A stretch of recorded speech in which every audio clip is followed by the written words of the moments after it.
Hey, what you doing? Unboxing video.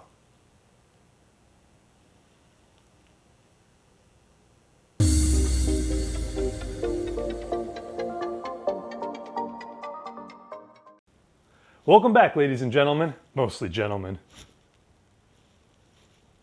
Today we'll be unboxing a few items from auctions, donations, and thrift finds. Pretty much everything shown today will be featured in a future Retrobits video. Alright, let's get started.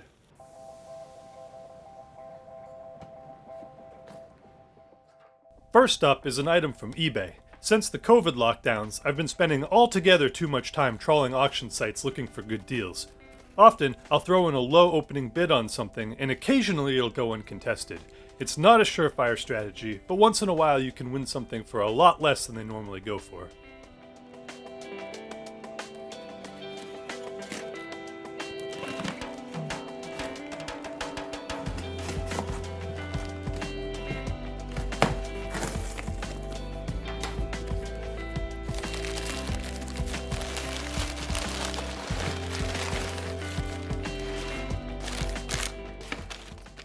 This is a TRS-80 Color Computer 2. I have never even so much as seen any of the Coco models in person before, let alone used one. One of my goals with this channel is to get first-hand experience with the many models of 8 and 16-bit systems that I never got to experience back in the day. The plan is to devote episodes to the process of restoration, learning about the specific hardware and software, and then comparing them to systems I'm more familiar with. You may have already seen this machine once in the RetroBrite episode, as I'm already in the process of restoring it for an upcoming video.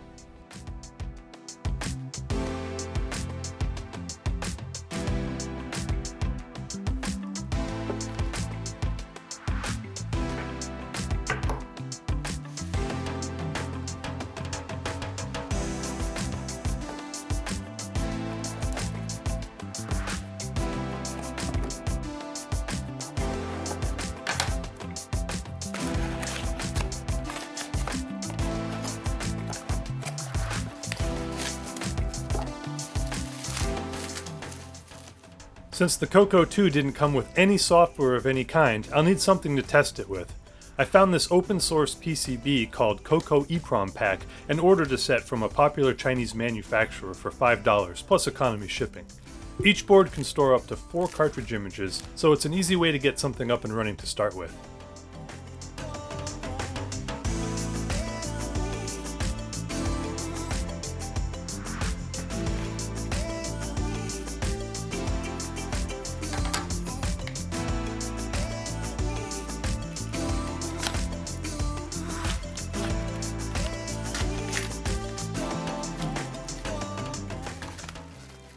To complete the build, I picked up a lot of 10 new EPROMs on eBay for an additional $4. I'll assemble and program these in a future bit.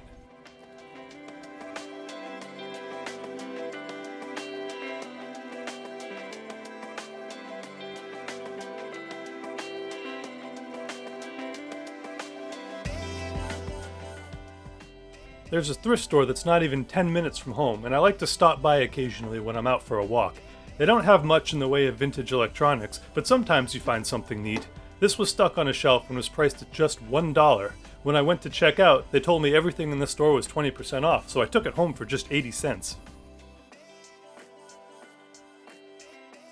I found these at the same place on another visit, brand new in original shrink wrap for only $1. Amazingly, they're even double density, so they'll work with the Amiga, Atari ST, 1581, and 2GS.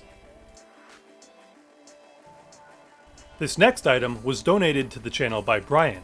You've already seen this machine in past bits, as it has since become my primary 64. It was found in his father's attic, having spent the last 30 years in storage. When I unpacked it, the machine had become a nest for some type of winged insect and was full of corpses and organic corrosion. I wish I had the foresight to take some before photos, but at the time I had no idea I would be making YouTube videos. The condition of the packaging gives you an idea of what was inside though. After thoroughly cleaning up the main board, I attempted to power it on, but was met with a black screen, even with a dead test cartridge plugged in. While this could be caused by any number of problems, one giveaway was that the screen came up pink every 20 or so power cycles. Some quick research pointed to a bad PLA, a common failure point on these machines, so I ordered a modern replacement called the Plankton. Just to give you an idea of how many people are repairing Commodore 64s, over 3,000 Planktons have been sold to date according to the creator, and that's not even accounting for the multitude of other PLA replacement products on the market. Once the new PLA was installed, the machine greeted me with this garbled screen. Fortunately, the dead test now started flashing and pointed to a bad RAM chip. I removed the indicated chip and installed a new socket and RAM.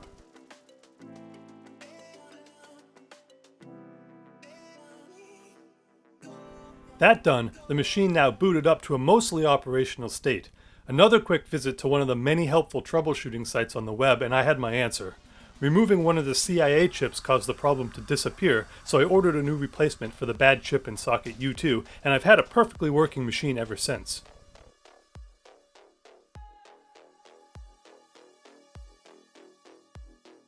With the hardware sorted, the only thing left to do was to strip the machine down for a serious cleaning.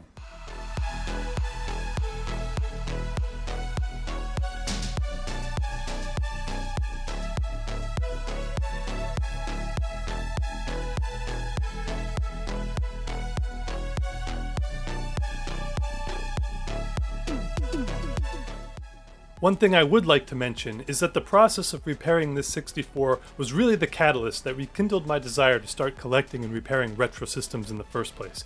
If it weren't for this donation, I may not have ever gotten back into these machines or started this channel at all, so big thanks to Brian and his dad for this wonderful gift. Brian also donated this original silver TI-99 4A. Like the 64, this machine also needs some work, but I haven't spent a lot of time on it yet.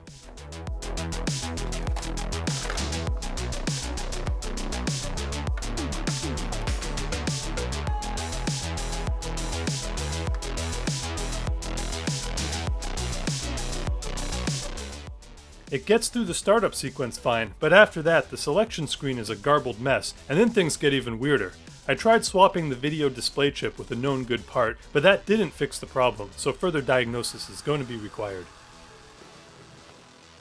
This next item was donated to the channel by Bradford. This Wiko joystick belonged to his dad and came in perfect condition in its original box. I've already tried it out and it works great, so thanks to Bradford and his dad.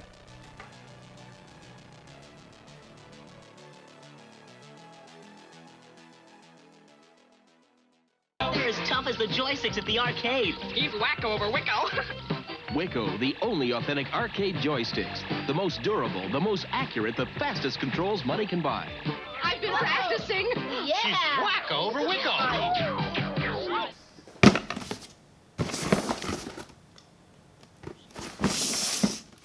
This entire box of goodies was donated by Dan.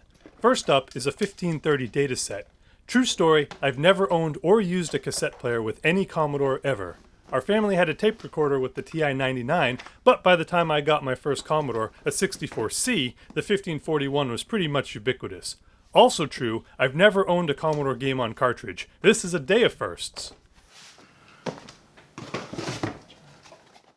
These original 1311 joysticks aren't the most ergonomic to ever hit the market, but they're certainly an interesting piece of history, and it's awesome that they're even in their original boxes. And last up, B-1 Nuclear Bomber. Never seen this one before, also in the original box. Thanks again to Dan for the cool time capsule of classic Commodore goodness.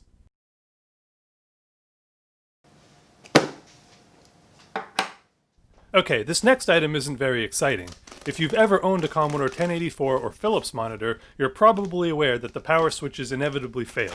Replacement switches are no longer being manufactured, and a lot of sources for them have dried up.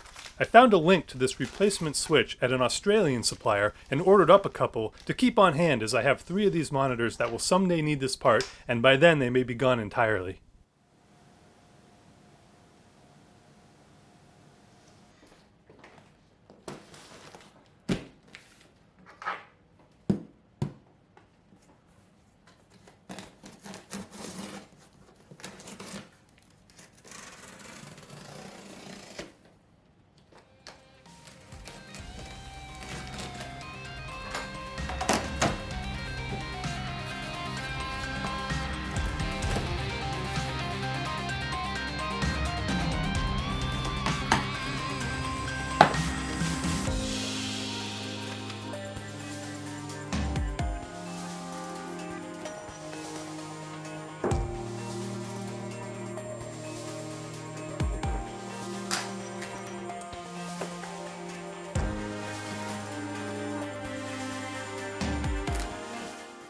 I'm pretty excited about this one.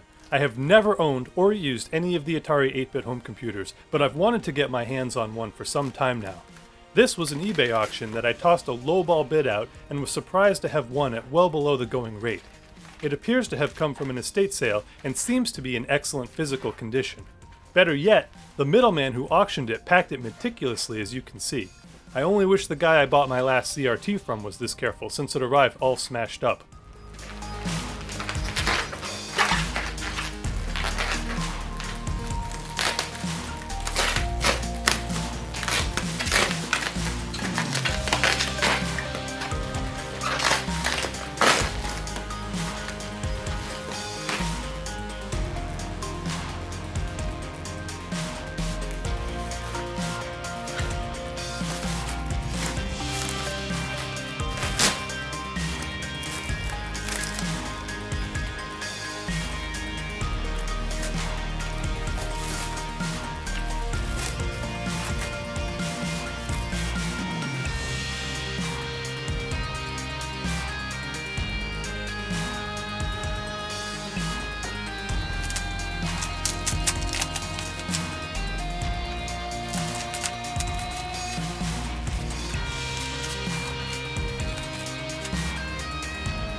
This will definitely show up in a future video, as I'm excited to learn about these machines for the first time and compare them to systems I already know, like the Commodore 64.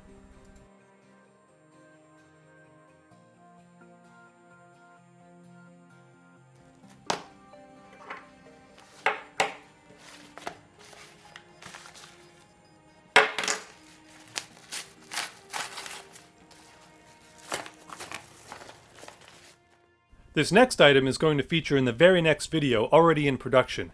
If you've seen the previous video on the 2GS, you'll remember that the original 20 megabyte hard drive may be beyond repair. This here is a very cost-effective solution to the problem from Australia called the Booty. It's a block device and SmartPort emulator that lets you mount up to 8 simultaneous devices using common floppy and hard disk image formats from a USB thumb drive.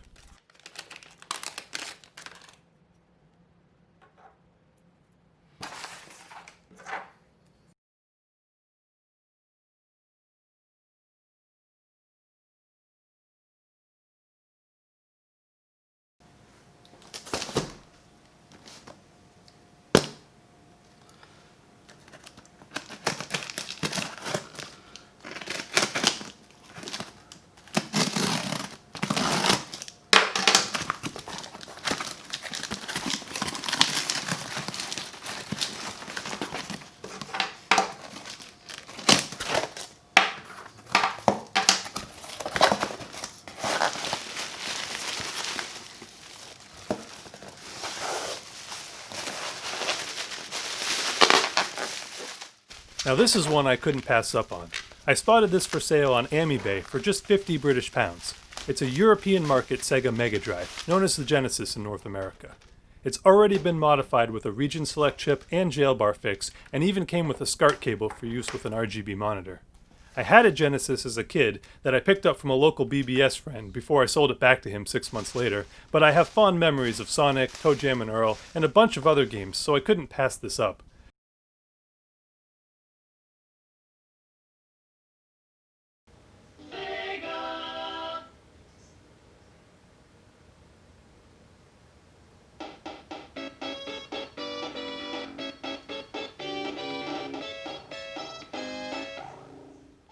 The analog RGB mod I performed in the Commodore 1902 episode makes it the perfect display for this console.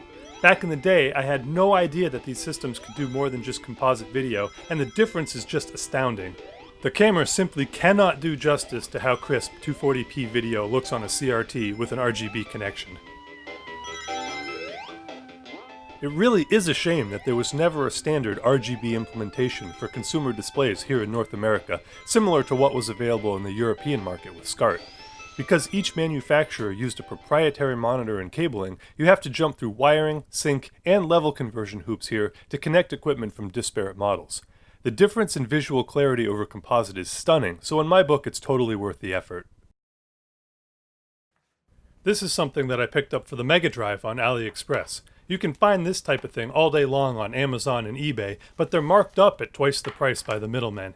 If you're going to buy an unlicensed Chinese knockoff and you don't mind waiting a few weeks, save the markup and buy it straight from the source. This was only $17, and it's the latest model that supports proper game saving, unlike many of the earlier multicarts. It's not as cool as an EverDrive, but it's much, much cheaper.